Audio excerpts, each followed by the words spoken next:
Canelo Alvarez trains consistently.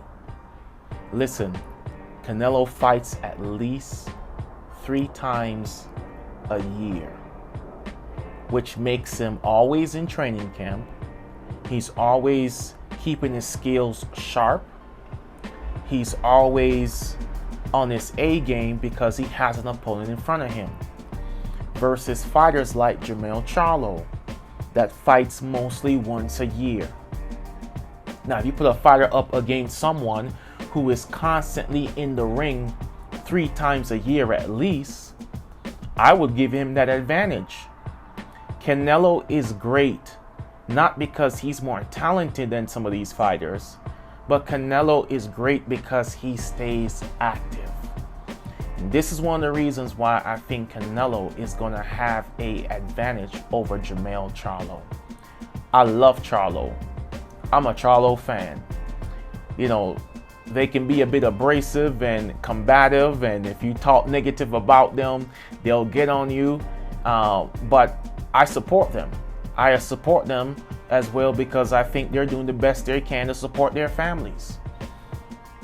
And so with that being said, Charlo is going into a fight with someone who not only has way more fights than him, but he is way more active than Jermell and Jamal, which gives Canelo an upper hand, first and foremost.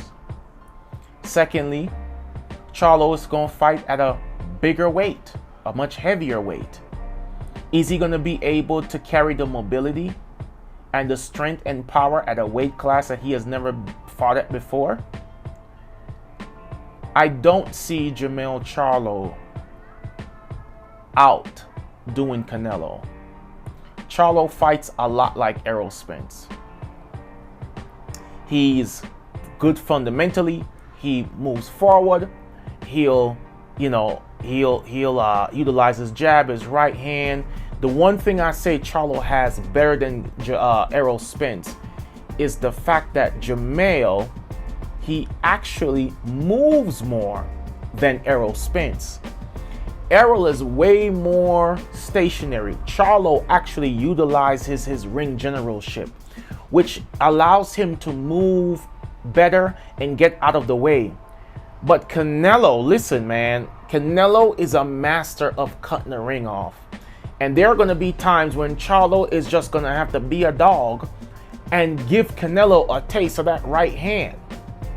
He's going to have to try to crack Canelo. Now, that's a very difficult task because Triple G couldn't have cracked him. Even Bivol couldn't crack him. Does Charlo have what it really takes to crack Canelo? To buzz him in a fight? You see, if he can't do that, he's going to be in for all 12 rounds. Canelo has a solid chin. I don't know if it's the steak down there in Mexico that he's eating that's allowing him to be able to have such a solid chin. You know, Canelo blamed the steroid situation to the meat he was eating in Mexico. I don't know. But all I know is the fact that Charlo is going to have to really, at times, fight fire with fire.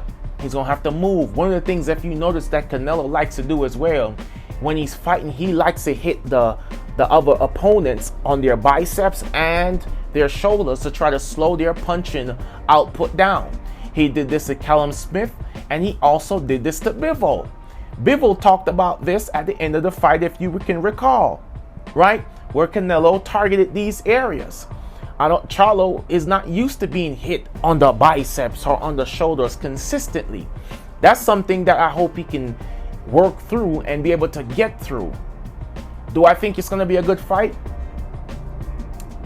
Do I think Canelo may knock Charlo out? Yeah. I think he may buzz Charlo. I think he may get Charlo on this one. I want to see Charlo win. I'm not a Charlo hater. Jermell, if you end up seeing this video, I want you to know I do support all my Texas boys. I'm from Texas. And I'm from Jamaica. Come on now.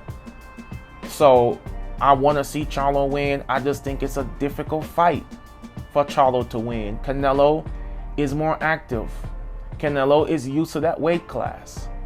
You know, And, you know, Charlo's going to really have to be special and really see if he can carry that cracking power up to 164, 168, whatever Derek James mentioned recently that he's going to have to fight at.